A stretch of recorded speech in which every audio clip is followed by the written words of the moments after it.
Hello students, आज हमारा नया टॉपिक है प्रोडक्शन। ठीक, आज हम नया चैप्टर पढ़ रहे हैं ह्यूमन रिप्रोडक्शन, मानव जनन। तो इस चैप्टर को पढ़ने से पहले हमें जान लेते हैं कि हमें इस चैप्टर में पढ़ना क्या क्या है। हमें इस चैप्टर में पढ़ना है कि मानव जनन तंत्र के बारे में पढ़ना है, नर जनन तंत्र, मादा जनन तंत्र, कौन कौन से युग्मक होते हैं, मतलब नर युग्मकों का निर्माण, मादा युग्मकों का निर्माण, निषेचन क्या होता है, गर्भधारण क्या होता है, ये सारी चीज़ें हमें आगे पढ़नी है चैप्टर में। ठीक, अब चैप्टर शुरू करने से पहले हम थोड़ा सा बैक देखते हैं जिसकी बेसिक जानकारी है। सबसे पहले जानते हैं कि जनन आपको वीडियो में, लेकिन वह फिर से रिपीट कर दें। जनन या रिप्रोडक्शन का मतलब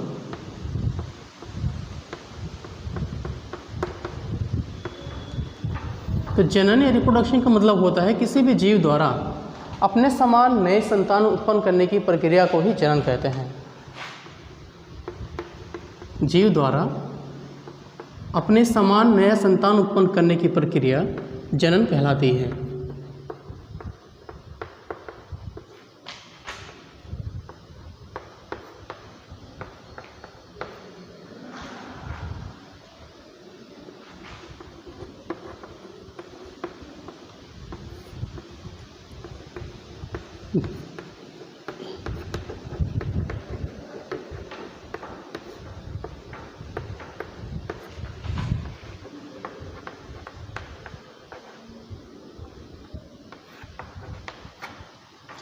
मतलब जीव द्वारा अपने समान नए जीव उत्पन्न करने की प्रक्रिया क्या कहलाएगी? जनन कहलाएगी। कोई भी जीव अपने मरने से पहले अपने जीवन समाप्त होने से पहले अपने समान नए जीव उत्पन्न कर जाते हैं ताकि उनका वंश चलता रहे। हम लोगों ने ये भी पढ़ा है कि जीव में जो जनन होता है दो प्रकार का होता है।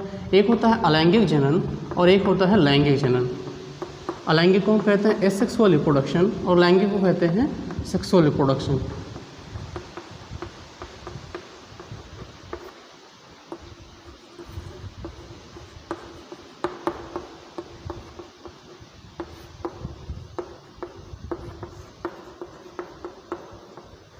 ठीक, जीवों में दो प्रकार का जनन होता है, अलैंगिक जनन और लैंगिक जनन। अलैंगिक जनन का मतलब होता है कि जनन की वह विधि जिसमें एक ही पैरेंट, एक ही जनक द्वारा या एक ही जीव द्वारा नए जीव की उत्पत्ति होती है, उसे कहते हैं अलैंगिक जनन। और जो लैंगिक जनन होता है इसमें दो अलग अलग जीवों का आवश्यकता होती है, एक नर जीव और दूसरे मादा जीव। उसमें दो युग्मक बनते हैं, उन युग्मकों के निर्माण उन युग्मकों के संलयन से एक नई संरचना बनती है युग्मनज, फिर उसी से आगे जीव का निर्माण होता है। ये तो बेसिक था, ये जानना जरूरी है। अगर आप लोगों ने पिछला वीडियो देखा होगा तो उसमें बहुत सारी चीज़ें पूरी डिटेल में बताई गई हैं। आइए शुरू करते हैं मानव जनन के बारे में।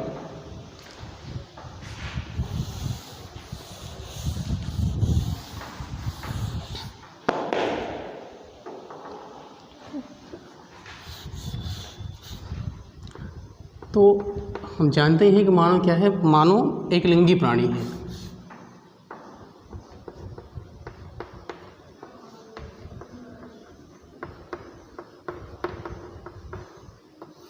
मानो एक लिंगी है। एक लिंगी का मतलब क्या है कि इसमें नर अंग और मादा अंग, मतलब नर जननांग और मादा जननांग दोनों अलग अलग शरीर में पाए जाते हैं। जितने भी एक लिंगी जीव होते हैं, चाहे जीव हो पेड़ पौधा, अगर एक लिंगी है तो उसमें दोनों जननांग नर और मादा अलग अलग शरीर में होंगे। अगर द्विलिंगी है तो दोनों जननांग एक ही शरीर में मौजूद होते हैं।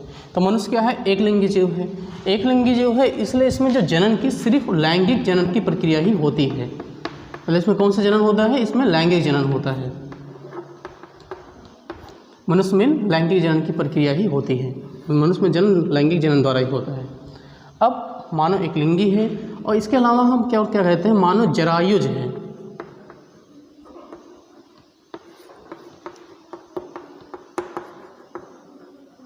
विविपेरस है। ठीक, मानव जरायुज है, विविपेरस है। जरायुज का मतलब होता है ऐसे जीव जिनमें नए शिशु का निर्माण मादा के शरीर के अंदर, मतलब गर्भाशय में होता है। या इसे सीधे से भाषा में कह सकते हैं कि जरायुज मतलब ऐसे जीव होते हैं जो परिपक्व शिशुओं को जन्म देते हैं।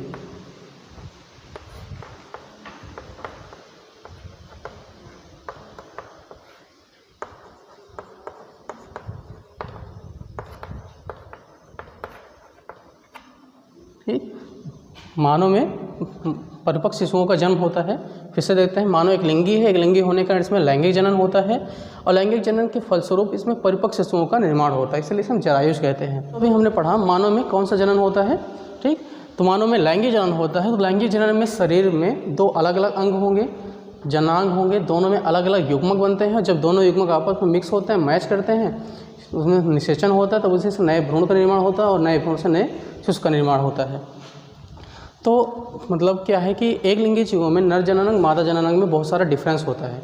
इसके अलावा भी मतलब जननांगों के अलावा दोनों की शारीरिक बनावट में भी कुछ डिफरेंस होता है।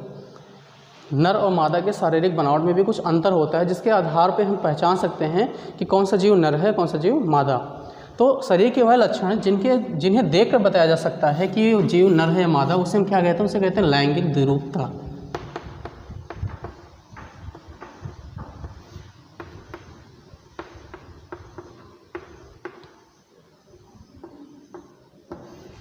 या इसे कहते हैं सेक्सुअल डायमॉर्फिज्म।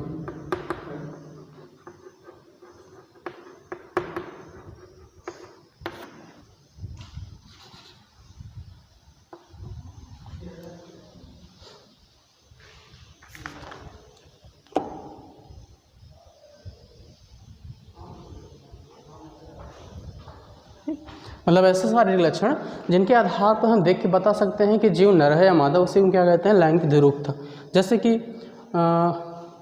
नर में दाढ़ी मूंछ का होना, मादा में मतलब अगर आदमी की बात करें हम मनुष्यों की, तो नर में दाढ़ी मूंछ होती है, मादा में नहीं होती। नर का आवाज़ सामान्यतः भारी होता है, मादा की आवाज़ पतली होती है। ये देखते हैं मानव जनन तंत्र, ह्यूमन रिप्रोडक्शन सिस्टम। अब यहाँ पे एक शब्द आता है जनन अंग।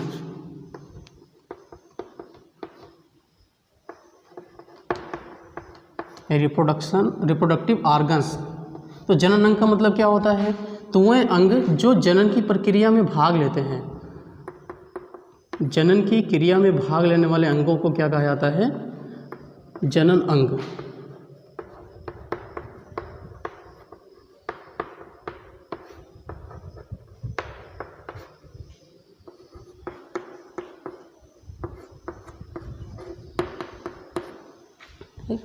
तो जनन की क्रिया में सहयोग करने वाले, जनन की क्रिया में भाग लेने वाले अंगों को क्या कहेंगे? जनन अंग कहते हैं। जो नर में अलग जनन अंग होता है, मादा में अलग जनन अंग होता है। तो कार्य के आधार पर जनन अंग मुख्यतः दो प्रकार के होते हैं। कार्य के आधार पर जनन अंग दो प्रकार के होते हैं। एक होते हैं प्राथमिक जनन अंग,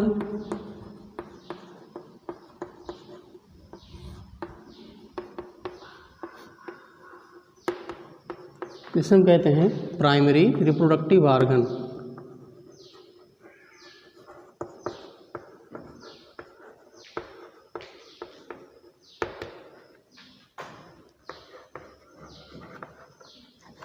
और दूसरा होता है द्वितीयक जनन अंग।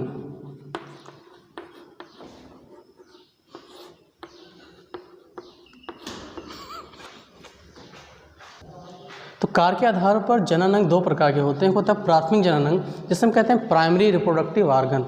दूसरा होता है द्वितीयक जनन अंग, जिसे हम कहते हैं द्वितीयक रिप्रोडक्टिव ऑर्गन। अब ये जानते हैं मतलब क्या होता है? तो प्राथमिक ये जनन अंग है जिन्हें मुख्य जनन अंग या जनद कहते हैं, गोनैड कहते हैं। प्राथमिक जनन अंगों को जनद या गोनैड भी कहा जाता है। ठीक, प्राथमिक जनन अंग को मुख्य जनन अंग या जनद या गोनैड भी कहते हैं। अब इसमें होता क्या है? तो प्राथमिक जनन अंगों में युग्मकों का निर्माण होता है। अगर नर का जनन अंग होगा मुख्य वाला, तो उसमें नर युग्मक या शुक्राणु का निर्माण होगा। मादा में होगा तो उसमें अंडाणु का निर्माण होगा। तो प्राथमिक जनन अंग वह जनन अंग होते हैं जिसमें युग्मकों का निर्माण होता है। इसके अलावा कुछ जनन हार्मोन्सों का स्रावण होता है। तो प्राथमिक जनन अंग में नर का प्राथमिक जनन अंग जो होता है उसे वृषण कहते हैं, और मादा का प्राथमिक जनन अंग होता है अंडाशय। ठीक, तो प्राथमिक जनन अंग दो प्रकार के, एक वृषण नर का जनन अंग है, अंडाशय मादा का जनन अंग है। तो वृषण में शुक्राणु बनते हैं, अंडाशय में अंडाणु बनते हैं। ये तो हो गया प्राथमिक जनन अंग। द्वितीय जनन अंग को हम सहायक जनन अंग भी कहते हैं। मतलब जैसे नाम से पता चला, द्वितीय का सहायक मतलब कि वह जनन अंग जो कि जनन प्रक्रिया में सिर्फ हेल्प करते होंगे, सहायता करते होंगे, उसी को हम कहते हैं सहायक जनन अंग। इनमें किसी वस्तु या किसी चीज़ का निर्माण नहीं होता। इसे क्या करते हैं? बने हुए युग्मकों को या हार्मोन्स को एक स्थान से दूसरे स्थान तक, एक अंग से दूसरे अंग तक पहुँचाते हैं। जैसे कि शुक्रवाहिनी, अंडवाहिनी, शुक्राशय, ये सारी चीज़ें क्या हैं? ये द्वितीय जनन अंग हैं। अभी तक हमने पढ़ा कि नर मतलब मनुष्य में कौन से प्रमुख अंग है, कौन से सहायक अंग है। आइए देखते हैं कि अगर हम नर जनन तंत्र की बात करेंगे तो नर जनन तंत्र में कौन से सहायक हैं, कौन से प्रमुख हैं। तो हम इससे पहले डिवाइड करते हैं दो भागों में कि कौन सा सहायक अंग है, कौन सा प्रमुख अंग है। तो सबसे पहले प्राथमिक जनन अंग।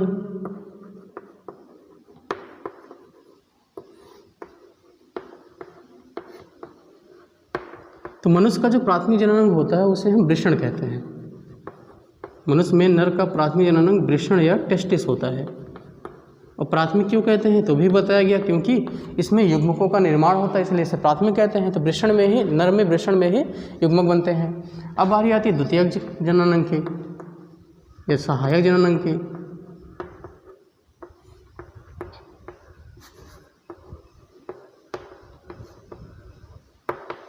तो सहायक जनन अंगों को नर में हम दो भागों में डिवाइड कर सकते हैं। एक होता है जिसे हम कहते हैं जनन नलिकाएं, जिसमें नलिकाएं आती हैं, और एक होते हैं जिसे हम ग्रंथियां कहते हैं, जनन ग्रंथियां।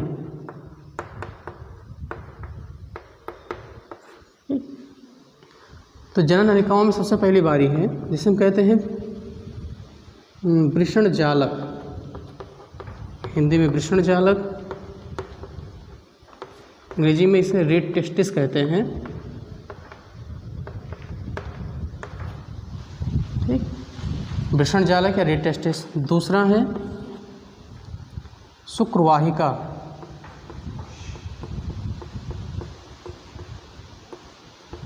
इसे वासा इफ्रेंसिया कहते हैं।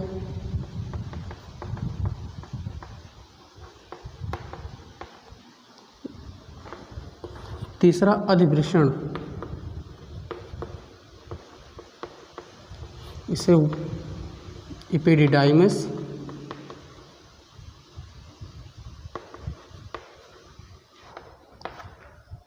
इपिडिडाइमस कहते हैं। और चौथा है जिसे हम कहते हैं शुक्रवाहिनी, या इसे कहते हैं वास डिफरेंस। ठीक, तो चार नलिकाएं हैं, वृषण जालक, शुक्रवाहिका, वृषण जालक रेड टेस्टिस, शुक्रवाहिका वास डिफरेंस, वासा डिफरेंसिया, अधिवृषण इपिडिडाइमस, शुक्रवाहिनी वास डिफरेंस। ये तो हो गया नलिकाएं। अब आगे देखते हैं कौन कौन सी ग्रंथियां हैं। ग्रंथियों में सबसे पहले आता है जिसे हम कहते हैं शुक्राशय। दूसरा होता है प्रोस्टेट ग्रंथि, और तीसरा होता है जिसे हम कहते हैं काउपर्स ग्रंथि।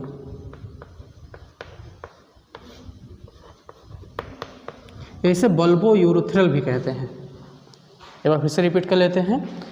मानव में नर जनन तंत्र को हम दो भागों में डिवाइड करते हैं, प्राथमिक जनन अंग और द्वितीय जनन अंग। प्राथमिक जनन अंग में होता है वृषण या टेस्टिस, जिसमें नर युग्मकों का निर्माण होता है। द्वितीय जनन अंग में होता है, दो भाग होते हैं, नलिकाएं और ग्रंथियां। दो भागों में डिवाइड करते हैं द्वितीय जनन अंग को, नलिकाओं में, सहायक ग्रंथियों में। तो सहायक नलिकाओं में वृषण जालक रेड टेस्टिस, शुक्रवाहिका वास डिफरेंसिया, अधिवृषण इपिडिडाइमस और शुक्रवाहिनी वास डिफरेंस होता है। और हम अगर बात करते हैं ग्रंथियों में तो शुक्राशय होता है, प्रोस्टेट ग्रंथियाँ होती हैं, काउपर्स ग्रंथियाँ होती हैं। ये तीन प्रकार की ग्रंथियाँ हैं। ठीक, नोट कर लीजिए इसे। आइए शुरू करते हैं। वृषण क्या होता है? तो हमने आपको बताया है कि वृषण क्या है, मानव का प्रमुख जनन अंग है, प्रमुख नर जनन अंग है, जिसमें युग्मकों का निर्माण होता है। वृषण स्थित कहाँ होता है? तो वृषण स्थित होता है उदर गुहा के बाहर।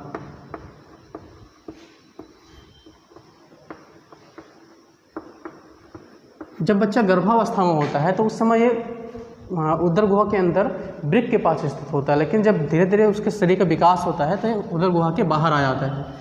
जिसकी आकृति होती है, जिसकी संरचना होती है, लगभग 4 से 5 सेंटीमीटर लंबा,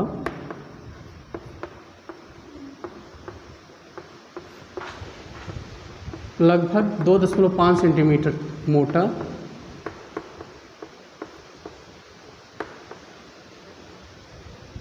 और 20 से 25 ग्राम वजन का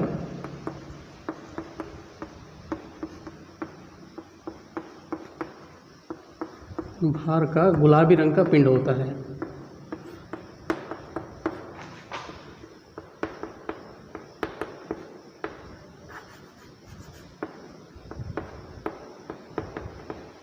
ठीक, तो मनुष्य का वृषण उदर गुहा के बाहर स्थित होता है, लगभग 4 से 5 सेंटीमीटर लंबाई होती है, उसकी मोटाई लगभग 2.5 सेंटीमीटर और 20 से 25 ग्राम उसका वजन होता है, गुलाबी रंग का होता है। मनुष्य में 2 वृषण पाए जाते हैं।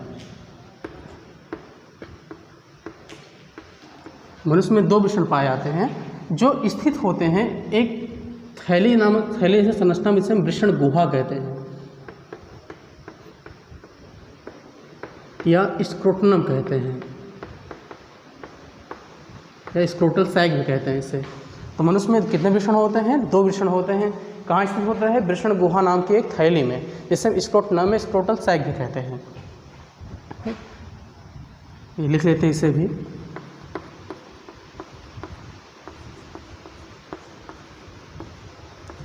दो वृषण स्थित होते हैं वृषण कोश में।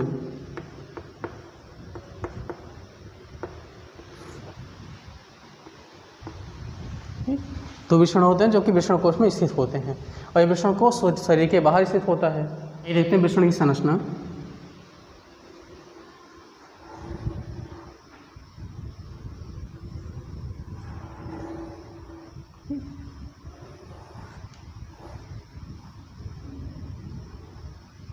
तो ये दिखाया गया आपको वृषण, दोनों वृषण दिखाए गए हैं।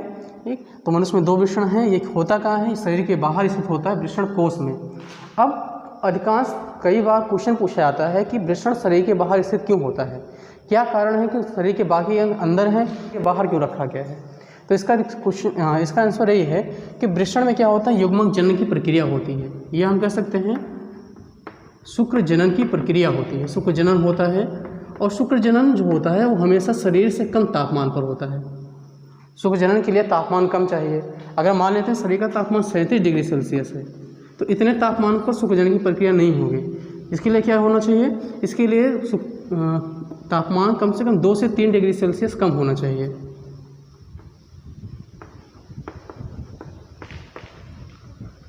शुक्र जनन के लिए क्या होता है कि शरीर का तापमान 2 से 3 डिग्री सेल्सियस कम होता है, तभी शुक्र जनन की प्रक्रिया होती है। तो क्वेश्चन पूछा जाता है कि वृषण का तापमान कम क्यों होता है, या वृषण शरीर के बाहर क्यों स्थित होता है। तो वृषण शरीर के बाहर इसलिए स्थित होता है, इसका तापमान कम इसलिए होता है क्योंकि इसमें शुक्र जनन या युग्मक जनन की प्रक्रिया होती है, जिसके लिए शरीर के तापमान से कम तापमान होना चाहिए, 2 से 3 डिग्री सेल्सियस। शरीर के अंदर संभव नहीं है, इसलिए शरीर के बाहर होता है। ठीक, ये तो हो गया कि वृषण बाहर क्यों होता है। आइए देखते हैं इसके अंदर की संरचना। तो वृषण के अंदर 200 से 400 तक की संख्या में कुछ इस प्रकार शंक्वाकार पिंड पाए जाते हैं।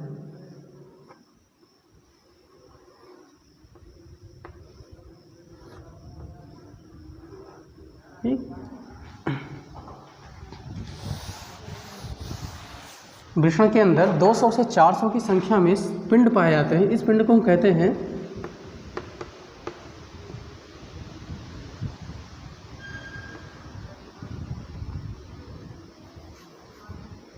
वृषण पिंडक।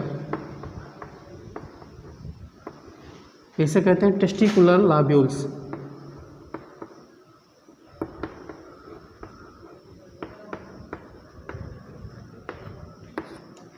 संख्या कितनी होती है? लगभग इनकी संख्या 200 से 400 के आसपास होती है। हर वृषण में 200 से 400 की संख्या में कुछ ऐसे शंक्वाकार पिंड पाया जाता है। शंक्वाकार चैम्बर्स होते हैं। इन चैम्बर्स को क्या कहते हैं? टेस्टिकुलर लाब्यूल्स या वृषण पिंडक। इन वृषण पिंडकों में कुछ महीन महीन संरचनाएं पाई जाती हैं, महीन महीन नलिकाएं पाई जाती हैं। 1 से 3 एक संख्या में भी हो सकती हैं और 3 की संख्या में भी हो सकती हैं।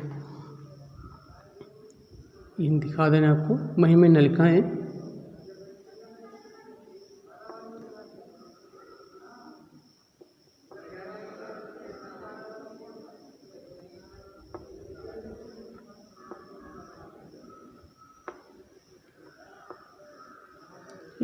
इस वृषण पिंडक में महीन महीन संरचनाएं, महीन महीन नलिकाएं पाई जाती हैं। इन नलिकाओं को कहा जाता है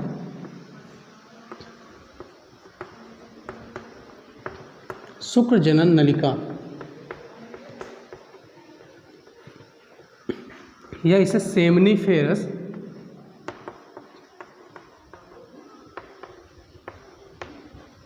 ट्यूब्यूल्स कहते हैं।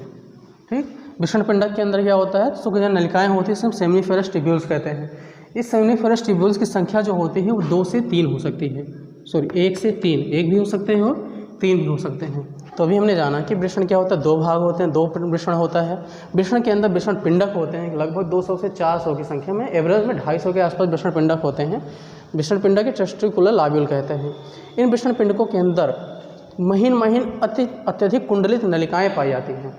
1 से 3 की संख्या में नलिकाएं पाई जाती हैं। नलिकाओं को हम सेमनीफेरस ट्यूब्यूल्स या शुक्रजन नलिकाएं कहते हैं। सेमनीफेरस ट्यूब्यूल्स या शुक्रजन नलिकाएं कहते हैं।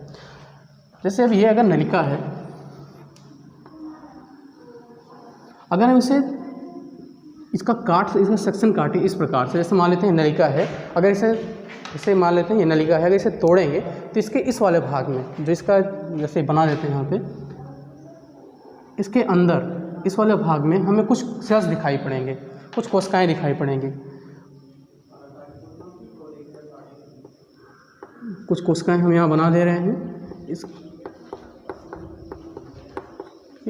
ये दिखाया गया है शुक्रजनन नलिकाओं के आंतरिक संरचना। अब इसमें हमें 2 प्रकार की सेल्स दिखाई गई हैं, एक गोल संरचना में दिखाया गया है, एक क्रॉस में दिखा दिया गया है। ये जो गोल से संरचना है हम इसे नाम दे देते हैं, इसमें 2 प्रकार की सेल्स पाई जाती हैं, इसे नाम देते हैं हम शुक्रजन कोशिकाएं, शुक्रजनन कोशिका, या इसे स्पर्मेटोगोनिया कहते हैं।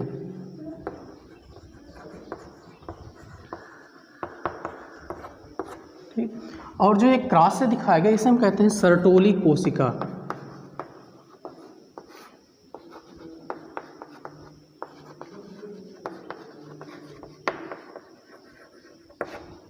ठीक, तो शुक्रजन नलिकाओं में 2 प्रकार की सेल्स पाई जाती हैं। एक होता है शुक्रजन कोशिकाएं या स्पर्मेटोगोनिया कहते हैं, दूसरी होती है सर्टोली कोशिकाएं, सर्टोली सेल्स होती हैं। अब जानते हैं इसका काम क्या होता है। तो जो शुक्रजन कोशिकाएं होती हैं इन्हीं से आगे चल के शुक्राणुओं का निर्माण होता है, उसे हम आपको आगे पढ़ाएंगे। शुक्रजन कोशिकाओं में विभाजन के द्वारा क्या होता है, शुक्राणुओं का निर्माण होता है, युग्मकों का निर्माण होता है। जबकि जो सर्टोली कोशिकाएं हैं ये क्या करती हैं, ये विकसित हो रहे शुक्राणुओं को पोषण प्रदान करती हैं। ये क्वेश्चन बहुत बार पूछा गया बोर्ड एग्जाम में कि सर्टोली कोशिकाओं का कार्य बताइए। तो सर्टोली कोशिकाओं का कार्य क्या है, विकसित हो रहे शुक्राणुओं को पोषण प्रदान करना। या ये पूछा जाता है कि वो कौन सी कोशिकाएं हैं जो शुक्राणुओं को पोषण प्रदान करती हैं। तो सर्टोली कोशिकाएं शुक्राणुओं को पोषण प्रदान करती हैं, इसे याद रख लीजिएगा। तो 2 प्रकार की सेल्स हैं, शुक्रजन कोशिका और सर्टोली कोशिका। इसके अलावा इसके अंदर जहाँ पे ये खाली भाग है, ट्यूब के अलावा, जो नलिकाओं के अलावा जो खाली भाग है, यहाँ कुछ कोशिकाएं पाई जाती हैं। इन कोशिकाओं को यहाँ पे कुछ कोशिकाएं पाई जाएंगी, जिसे हम लेडिक कोशिकाएं या अंतराली कोशिका कहते हैं।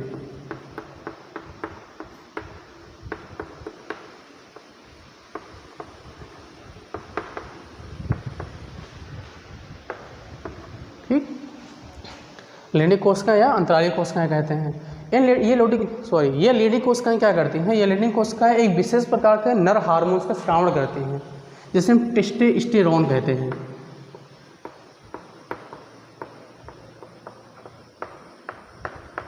नाम याद रखिएगा, नर हार्मोन्स कौन सा, टेस्टोस्टेरोन। कौन सी कोशिकाएं स्रावित करती हैं, तो लेडिक कोशिकाएं स्रावित करती हैं, नर हार्मोन्स का स्रावण करती हैं, टेस्टोस्टेरोन। यही कोशिका, ये जो हार्मोन्स है ये मनुष्य में नर युग्मक को बनने को प्रेरित करती है। इसके अलावा ये जो लैंगिक लक्षण है उन्हें भी प्रेरित करती है। ठीक, तो ये हो गया वृषण की संरचना। आइए एक बार फिर से देख लेते हैं डिटेल में। वृषण क्या होता है, वृषण मनुष्य में 2 होते हैं। कहाँ स्थित होते हैं, उदर गुहा के बाहर होते हैं। और क्यों स्थित होते हैं उदर गुहा के बाहर, क्योंकि इसका तापमान हमेशा शरीर के तापमान से कम होना चाहिए। कम इसीलिए होता है क्योंकि इसमें युग्म जनन की प्रक्रिया होती है और उसका युग्म जनन या युग्मकों का बनना जो होता है वो कम तापमान पर होता है, इसलिए शरीर के बाहर होता है। वृषण के अंदर बहुत सारे, लगभग 200 से 400 की संख्या में पिंडक पाए जाते हैं। इन पिंडकों को क्या कहते हैं, वृषण पिंडक। इन पिंडकों के अंतर्गत महीन महीन नलिकाएं, कुंडलीय नलिकाएं पाई जाती हैं, इसे हम सेमनीफेरस ट्यूब्यूल्स या शुक्रजन नलिकाएं कहते हैं। 1 से 3 की संख्या में होती हैं। इन नलिकाओं में 2 प्रकार की विशेष सेल्स पाई जाती हैं। एक जो होता है शुक्रजन कोशिका कहते हैं, स्पर्मेटोगोनिया, और दूसरी होती है सर्टोली कोशिका। ठीक, तो शुक्रजन कोशिकाएं क्या करती हैं, इनसे शुक्राणुओं का निर्माण होता है। सर्टोली कोशिकाएं उन बन रहे शुक्राणुओं को पोषण देती हैं। इसके अलावा इसमें एक विशेष प्रकार की सेल्स पाई जाती है, इसे हम लेडिक सेल्स कहते हैं या अंतराली कोशिका कहते हैं। ठीक, वो क्या करता है, वो नर हार्मोन टेस्टोस्टेरोन का स्रावण करता है। तो अभी हमने पढ़ा वृषण पिंडक और शुक्रजन नलिकाओं के बारे में। आइए जानते हैं आगे क्या होता है। इसके अलावा हमने कल बताया था कि कुछ सहायक नलिकाएं होती हैं, जिसमें से एक नलिका हो गया शुक्रजन नलिका। ठीक, और दूसरी नलिकाएं हम बताते हैं। देखिए, जैसे ये जो शुक्रजन नलिकाएं हैं, जब ये इस पिंडक से बाहर निकलती हैं तो बहुत ज़्यादा कुंडलित हो जाती हैं। हर नलिका बहुत ज़्यादा कुंडलित हो जाती है। इस कुंडलित नलिकाओं को हम क्या कहते हैं, इसे हम कहते हैं वृषण जालक। मतलब इतना कुंडलित हो जाती है कि जाल के रूप में हो जाती है। इसे हम वृषण जालक या रीड टेस्टिस कहते हैं।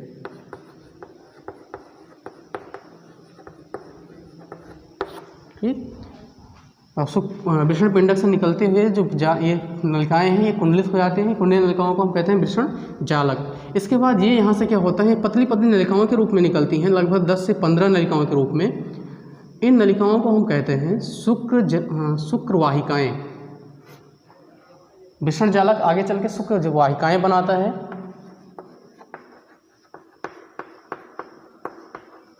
या इसे कहते हैं हम वासा इफ्रेंसिया।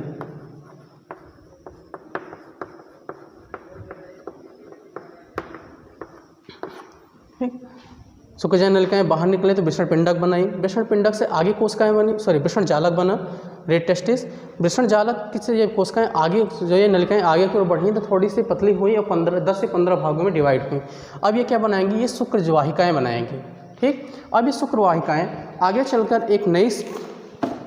एक नया संरचना बनाती है जिसे हम कहते हैं अधिवृषण। अभी हम इसे मिटा रहे हैं थोड़ा सा इस साइड में।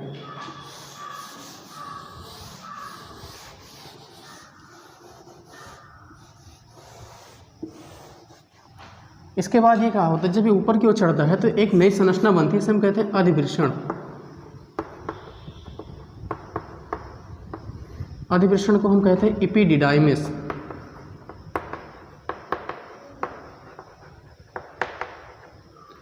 जो इपिडिडाइमिस होती है लगभग 6 मीटर की लंबी नलिका होती है।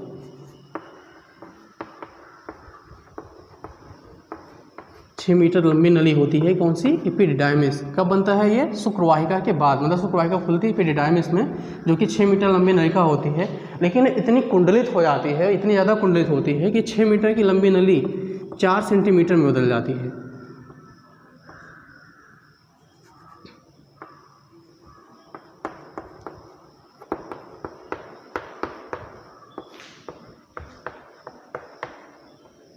ठीक, अधिवृषण 6 मीटर की टोटल लंबाई जो होती है लगभग 6 मीटर होती है, लेकिन कुंडलित होकर ये क्या करती है, 4 सेंटीमीटर की कुंडलित नलिका बनाती है, जिसका जो शेप होता है वो कॉमा के आकार का होता है। मतलब अल्पविराम या कॉमा के आकार का इसका शेप हो जाता है इस प्रकार से। ठीक, तो ये है अधिवृषण। अब अधिवृषण क्या होता है, अधिवृषण में होता क्या है, तो अधिवृषण में शुक्राणुओं का संग्रहण होता है। अधिवृषण में 1 महीने तक शुक्राणु संग्रहित रहते हैं, उसके बाद उनका अपघटन शुरू हो जाता है और धीरे धीरे नष्ट हो जाते हैं। तो अधिवृषण क्या करता है, शुक्राणुओं को संग्रह करता है। एक ऐसी नली इसमें शुक्राणु संग्रह होते हैं और इसी में उसका परिपक्वन भी होता है। परिपक्वन तक लगभग 1 माह तक इसमें स्टोर किया जा सकता है, स्टोर रह सकते हैं। इसके बाद धीरे धीरे नष्ट हो जाते हैं शुक्राणु। तो ये पढ़ा हमने अधिवृषण। और जब अधिवृषण ये निकलेगा यहाँ से, अधिवृषण यहाँ से निकलता हुआ अति कुंडलित नलिका बनाती है। इसके बाद यह अधिवृषण जाके खुलता है, जैसे हम कहते हैं शुक्रवाहिनी में, एक नई संरचना में खुलता है, जिसे हम कहते हैं शुक्रवाहिनी या डिफरेंस में। अधिवृषण खुलता है शुक्रवाहिनी या वास डिफरेंस में। शुक्रवाहिनी जो होती है लगभग 45 सेंटीमीटर लंबी नलिका होती है। इसकी जो टोटल लंबाई होती है 45 सेंटीमीटर होती है। ये ऊपर की ओर चढ़ती जाती है और जाके खुलती है मूत्राशय में। मूत्राशय में ये शुक्राशय के साथ, शुक्राशय की नलिका के साथ जुड़ के एक नई नलिका बनाती है, जिसे हम कहते हैं स्खलन नलिका। तो ये हो गई नलिकाएं। ठीक, तो सबसे पहले नलिका कौन सी हमने पढ़ी, शुक्रजनन नलिका। होती कहाँ पर है, वृषण पिंडक में। उसके बाद हमने पढ़ा वृषण जालक। शुक्रजनन नलिका जब बाहर निकलती हैं तो वृषण जालक बनाती हैं। वृषण जालक और कुंडलित होता है, थोड़े से और भागों में बढ़ता है, ये बनाता है शुक्रवाहिका या वासा डिफरेंसिया। वासा डिफरेंसिया आगे चल के लगभग 4 सेंटीमीटर लंबी नली में खुलती है।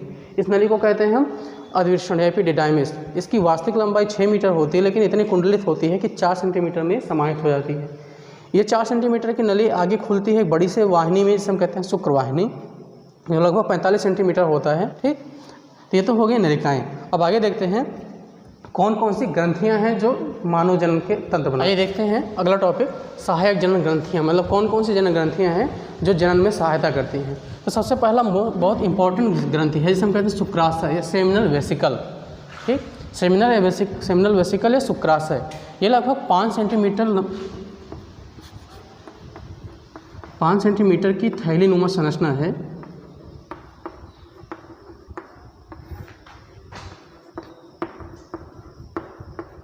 शुक्राशय क्या है? एक ऐसी ग्रंथि है, एक ऐसी थैलीनुमा संरचना जिसकी लंबाई लगभग 5 सेंटीमीटर की होती है। ये स्थित होता है मूत्राशय के पीछे, क्योंकि मूत्राशय के पीछे स्थित होता है।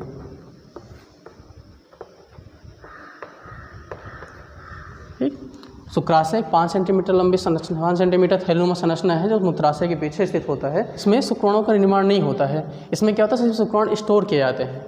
ये एक हल्के क्षारीय और चिपचिपे पदार्थ का स्राव करता है जो ह्यूमन सीमेन का, मनुष्य के वीर्य का लगभग 70 से 80% भाग बनाता है। ठीक, इसमें 3 पदार्थों का निर्माण होता है जो कि बहुत ही आवश्यक होते हैं, जिसमें एक होता है फ्रक्टोज,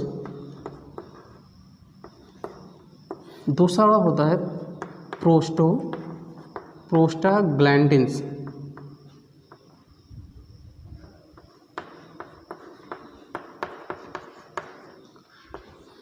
और तीसरा होता है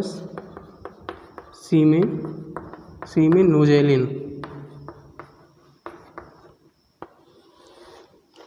ये 3 पदार्थ, विशेष पदार्थ बनते हैं कहाँ पे? शुक्राणुशय के अंदर, जिसमें से फ्रक्टोज क्या करता है? ये शुक्राणुओं को ऊर्जा देता है।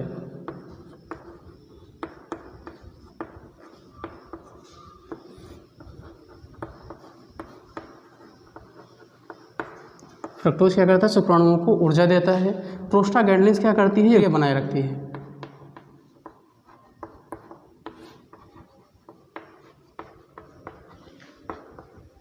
सक्रिय बनाती है।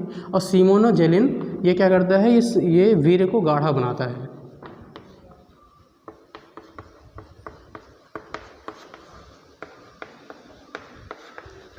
ठीक, ये 3 चीज़ें हैं। फ्रक्टोज शुक्राणुओं को ऊर्जा देती है, प्रोस्टाग्लैंडिन्स ये शुक्राणुओं को सक्रिय बनाता है, और सीमेनोजेलिन ये वीर्य को गाढ़ा बनाता है। अब एक चीज़ ध्यान ये रखनी है कि फ्रक्टोज एक ऐसा पदार्थ है जो मानव शरीर में सिर्फ और सिर्फ शुक्राशय में बनता है, इसके अलावा और कहीं नहीं बनता। फ्रक्टोज अगर मानव शरीर में कहीं बनता है तो सिर्फ शुक्राशय में बनता है, इसके अलावा और कहीं नहीं बनता है। ये चीज़ ध्यान रखिएगा। ये 3 चीज़ें हैं। अगला देखते हैं प्रोस्टेट ग्रंथि। तो प्रोस्टेट ग्रंथि क्या होती है? ये तीनों ग्रंथियों में सबसे बड़ी और सघन ग्रंथि मानी जाती है। ठीक, जो बहुत सारी नलिकाओं द्वारा मूत्र मार्ग में खुलती है।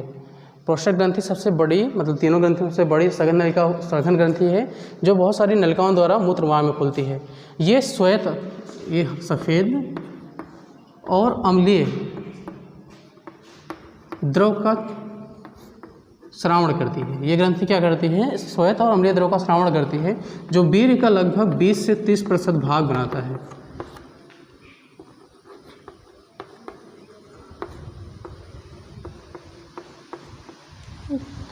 20 से 30% भाग बनाता है। इसमें बहुत सारे एंजाइम्स होते हैं, जैसे फ्रक्टेज, एमाइलेज, ये सारे एंजाइम होते हैं जो शुक्राणु को सक्रिय बनाए रखते हैं।